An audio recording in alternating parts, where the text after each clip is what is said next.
Hola, all, mi familia.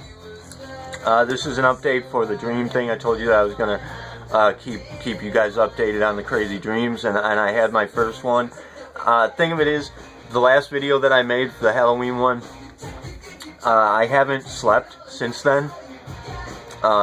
Save for I believe 12 minutes of sleep earlier this morning, and you know, it seems like a long time has passed, but it's only really been a few days, I think. And what we are coming up on that 5-day marker. I told you guys, you know, I made a promise to you guys that I was gonna do this, you know, for real, and there's no going back. You know, I'm honor bound. My word is my bond, and I love you guys, and love is unconditional. That means if I tell you I'm gonna do something, it's got to get done. So I gotta, you know, to be quite honest, it's kind of scary.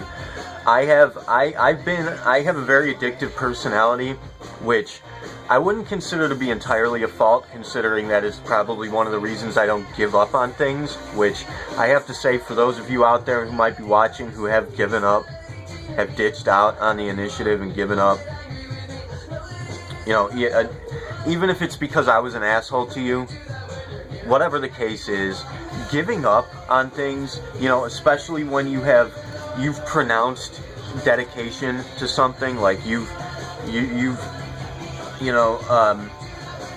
stated, you've declared your dedication to a cause or to a purpose, and then you actually just kind of drop it and drop out especially because you have like a personal problem with me, you know, or anybody for that matter. It's from the outside, it's a very unattractive, shameful, from my perspective at least, it's a very unattractive and shameful quality to have as a person, to give up on things like that. Even if the odds seem impossible, which they do, but we win, so, you know, I mean, that's that. That decision's been made. Sorry for anybody who wants for us to lose. That's not going to happen. But from the outside, in my perspective, it's a very shameful, unattractive quality. From an inside perspective, I'd like to think it ought to be, at the very least, a humiliating quality to have as a person, to just give up on something, especially a cause, especially this cause. I mean, what could be more important than what we're trying to accomplish here? Worldwide unity, saving the world, healing the planet, healing our people, healing the species. Do you think that you're going to find something that's more important to do than that? I mean, you can always do anything else along with it. You don't have to put full time into this. It's not a job. It's a role. And it's something that, if you put yourself into it, it's just, personally, I can't understand how anybody could just give up on something, especially this, but that's not the point of the video. The point is that I have a very addictive personality. As I said, it's the reason I don't give up on things, but it's also gotten me into a lot of trouble, because I am a personal alchemist. You know, I've worked with a lot of different drugs and you know, substances of that sort, and you know, I've gone through addiction and the detox and withdrawal and without any assistance, mind you.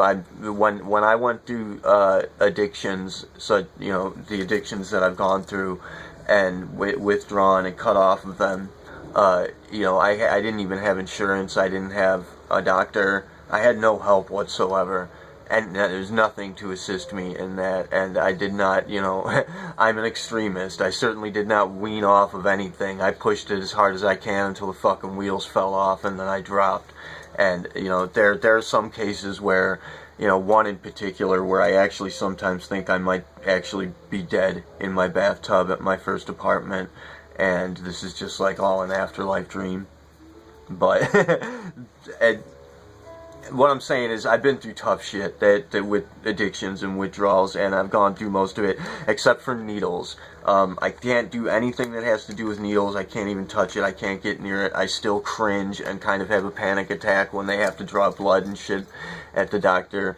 I can't people sticking things into your veins and dicking around with the mechanisms of your body. Oh my god, it's so creepy. It's just, it really gets me, and I can't do that.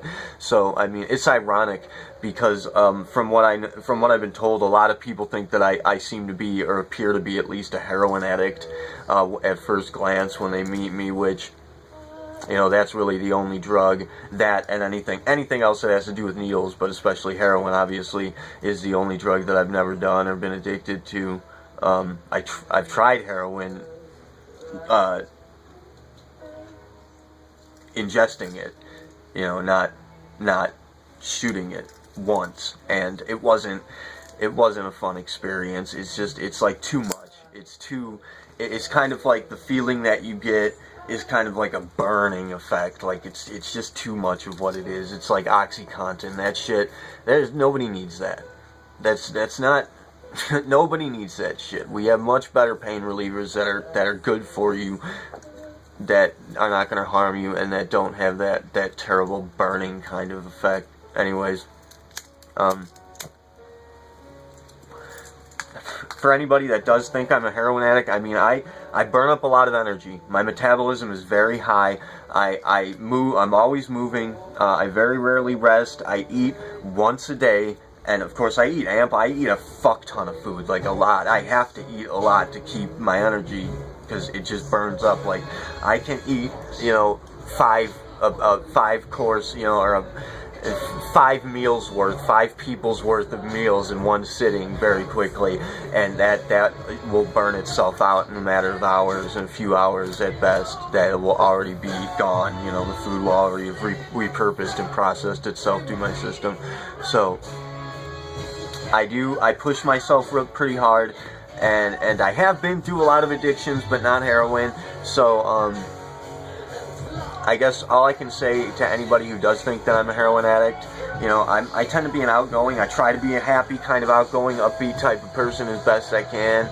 So, I mean, that might be one of the things that attributes it. That might be one of the attributations to it. But for anybody who does think that I'm a heroin addict, or has, I suppose all I can say really from the heart is go fuck yourself. Heroin's a sick...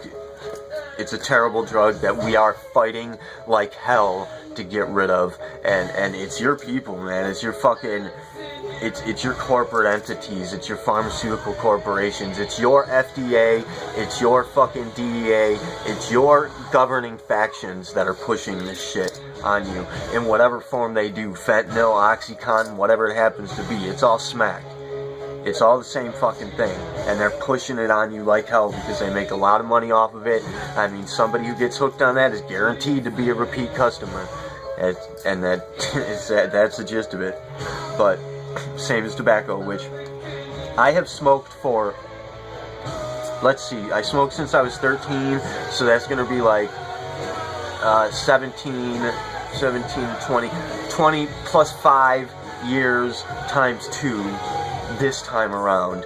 So I mean, I'm not sure exactly. I don't care to do math, but I've smoked for a long time, and I mean, like, I've been a full-time smoker, and since I started making my own cigarettes, which I somewhat advise. I don't want to jump on it and like advise people to go get a cigarette machine and start making your own cigarettes, because it's so much cheaper and you can pump those babies out like nothing.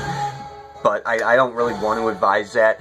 It's cheaper, it'll save you money, and it's good, you know, cigarettes are great, but, you know, I don't want to advise people to smoke more. So, for smokers, it might be a good idea to get the machine, but don't take me at word for it, because I don't want to advise anybody. Never mind, nix it all, forget it. But, anyways, you know, I obviously, as I was saying, I've started smoking a lot more recently. And I don't know how well the Chantix is working out, although I do know that we have had our first crazy dream experience. Earlier this morning, for the first time in what I think is 3 to 4 days maybe, I actually got to sleep for about 12 minutes. Like, seriously, 12 minutes of sleep in the past 4 days. And during what time I had a really, really crazy, creepy dream. But, before we get into that, I wanted to say that's the reason that I decided to jump into to go to school for physical therapy is I wanted to be a nurse. I wanted to become a nurse or a med aide at least, to jump up from STNA, because the nurses that I've worked under, I wanted to have the credentials to push them around other nurses, because, you know, I have much more experience. It might just be me personally, but it's other aides that I've worked with as well. We do the hardest fucking job in that facility. We do one of the hardest jobs in the face of the fucking planet. And I mean, in every possible way.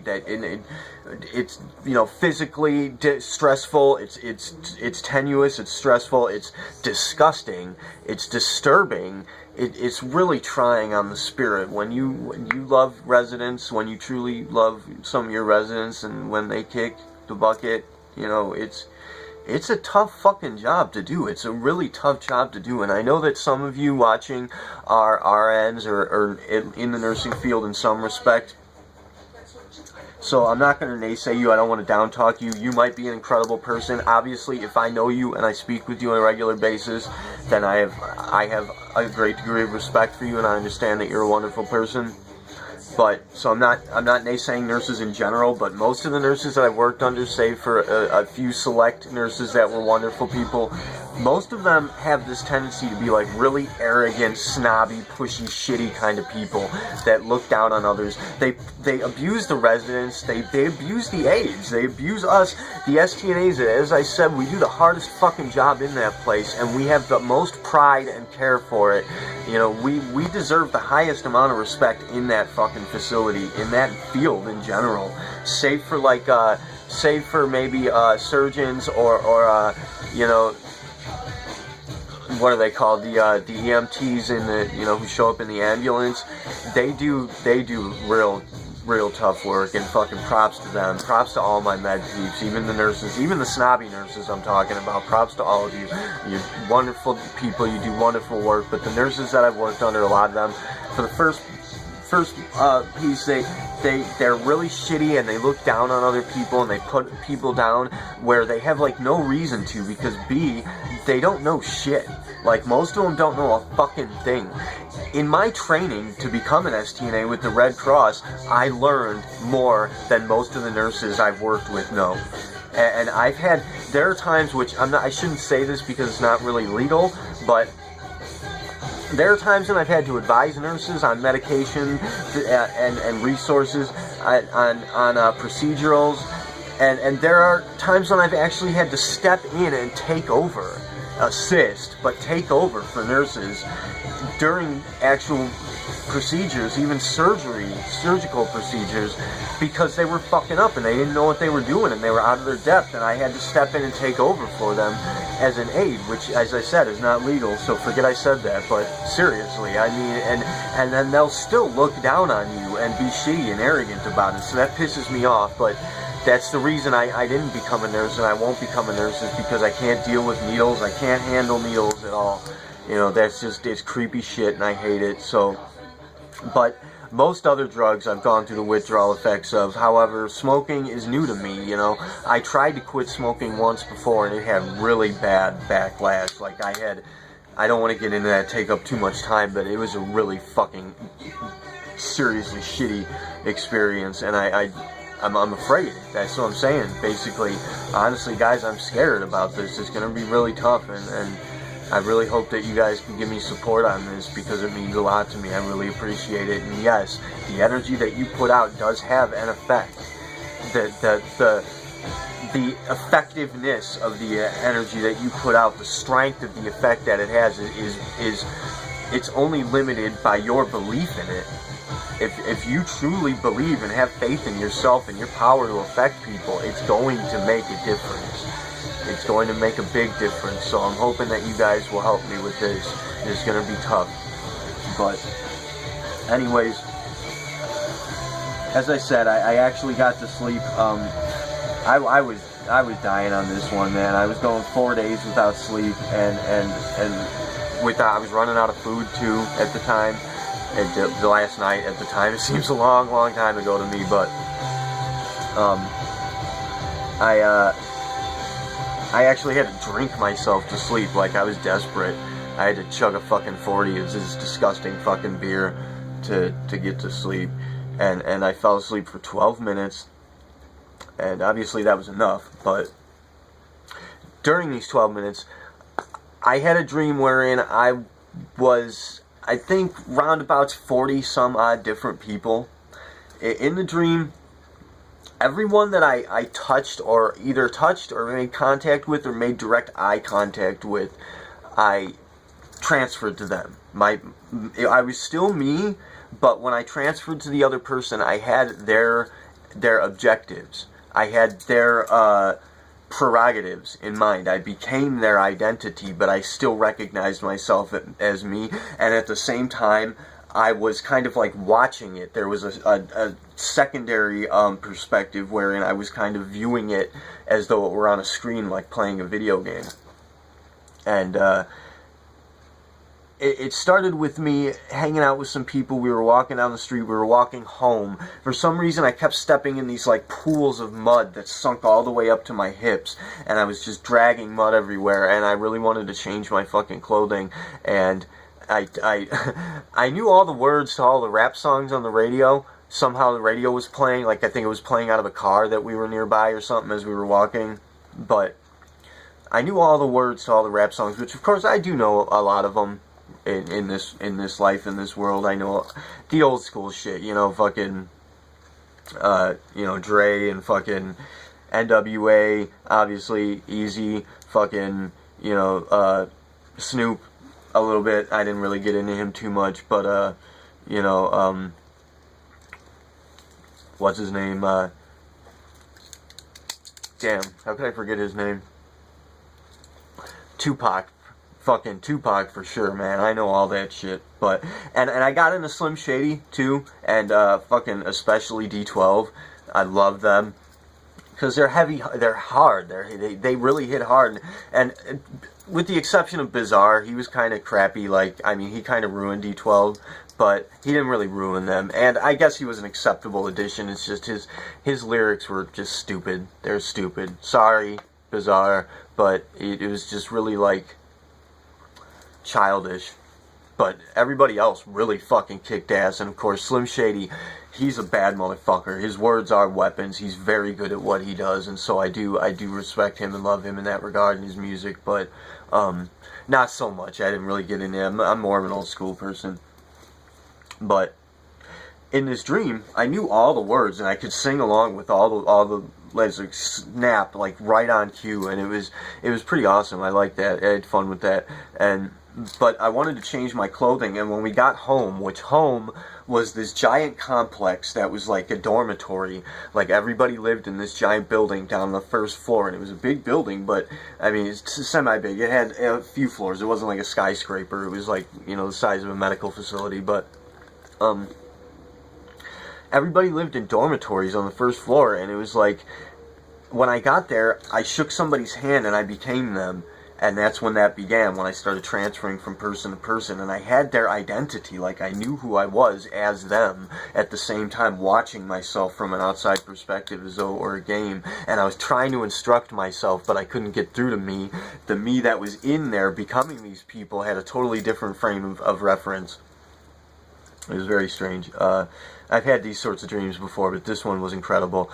There were certain problems that kept happening. Like the first one was an electrical fire that this mecha, I think it was like a CD player or something, burst into flames, and people were freaking out about it. And they were like sitting there watching it, which I expect a lot of people do. You know, like if a fire happens, you're gonna sit there and be like, oh my god, a fire! Like, what do I do? Unplug the fucking thing. Firstly, that's gonna be an important thing to do. So that's what I did. I unplugged the thing, I grabbed it, I snuffed it out with my jacket, and then I brushed up against this dude as I handed it to him, the owner of it, and I became him. And all of a sudden I had the prerogative in mind that I needed to take this thing and destroy it because I was pissed off at it. Like, the CD player kept fucking up and now it burst into flames, and I'm gonna go smash it. But he wanted to use like a machine to smash it somewhere in the facility, and I guess this machine must have been on the second floor because that's where he was trying to get to. But I kept trying to use the elevator to get up to the second floor, and every time I did, my secondary perspective would just get this game over screen. And I became aware suddenly that I can't go to the second floor. Like, I don't have the credentials, or I don't have the clearance to go to the second floor. I'm not allowed to, and I get this game over every time I try to, but then I reset to the last point that I was at, the last person I transferred to, and I kept trying to transfer to other people and get up there, but at the same time, at the perspective that's watching, I kept telling myself, like, you can't get up there, you don't have the clearance, like, stop trying, dude. But of course, I kept trying to get up there, and I kept switching into different people and trying to get in there, which I switched into a few ladies. That was pretty awesome. I love those dreams when I'm a chick. I'm sorry. I really wish I was a chick. That really pisses me off that I got a male body, but it's all good. I use it well, but I switched into a dude who was wheelchair bound for a little bit, which I like that. I have experience with wheelchairs, you know, from my stays, my my vacations at hospitals, you know, my fucking surgical times, and of course I was in a nursing facility for a little while. That's what led me to become an STNA, and so I do have experience with wheelchairs, and that was kind of fun being him. You can move fast with those motherfuckers if you know what you're doing, and you can move like real fast, stop on a dime. You can even do tricks and shit. Wheelchairs are kind of cool. I'm sorry, I'm not trying to like trivialize it for anybody who is wheelchair bound and paraplegics and shit. That sucks. I'm really sorry, you know, but I mean, try to see a reason in it, I suppose, you know. Find a meaning, you know, make the best of it. Take the lemons and make fucking lemonade. You know, do your best. So I don't mean to like trivialize that. I'm just saying that as a wheelchair bound person, I had fun because I know how to use it. But whatever. I kept switching into other people trying to get to the second floor, and I kept getting this game over screen, and I was like bitching at myself, like, stop trying, stop doing that. And at the same time, there's a third perspective of me that can hear what's happening here while I'm sleeping. I can hear the music that my mom was playing, and I can hear her bitching at the cats for knocking shit over and stuff. And so I'm paying attention to that, I'm paying attention to the screen, and then I'm playing in the game, you know, I guess. And it was just, I'm not sure what the point of it is yet. I haven't really done much digging into the memory of it to seek reasons and cues and prompts and whatnot, but I do know it's important that I share it with you guys, and that I hope that anybody that's watching gets something out of it. If you've had dreams like this, respond, please. You know, share your dreams. This is what we're working with now. This is our course for the Remnants program, is dreams now. We've moved on to dreams from systemic programming or social programming, which is, every course we've set is still a destination. Keep it in mind. It all comes together. There's a purpose for all of this. There's a plan in play. But dreams are what we're working with now. We want to focus on dreams. So share your dream experiences with us. Anyways, I'm not sure what else to say about that. It's just I kept switching into other people, and I kept trying to get to the second floor, and I couldn't make it. Obviously, there's going to be some important factor to that. If you have any ideas, anybody has anything, any dream readers out there, you know, fucking show off. Tell me what you think of it. I was a hip-hop dude who knew all the fucking words of the songs. I became a wheelchair guy for a while. I became a few different girls. One of them was a nurse. Which obviously we just spoke of nurses. There's a connection there, some sort of an association. And, you know, I kept trying to get to this second floor. I couldn't make it. There was the electrical fire with the CD player. That's something important. The will to act on that while other people sat and watched. And then there was another little dream that I flipped into that I'm going to make a separate video for. Within the 12-minute span, I had the two dreams, but this one was the longer one. The second one I think is a lot more important. I've actually already delved into that and discovered the meanings for it. I'll make another video for that. We are at for 25 minutes, so you know, a lot of you probably won't even watch this, but love you guys. Thank you for watching. Share any ideas or dreams or anything you have to say. Kila Salai, man, our world. Let's fucking fix it. Let's take care of it. Tervayuni Siari. Move forward together. All is one. I love you guys. Namaste, every one of you. You know, namaste, and thank you for watching. Hopefully you have a good day. I certainly am. Today's a big day for anybody who's watching. Today is a big day. Fucking do what you can with it. Act. When you have a fucking chance to make a move, you take it. Move fast. Hit hard. Dive fucking deep. Love you guys again. Namaste. All. Be excellent.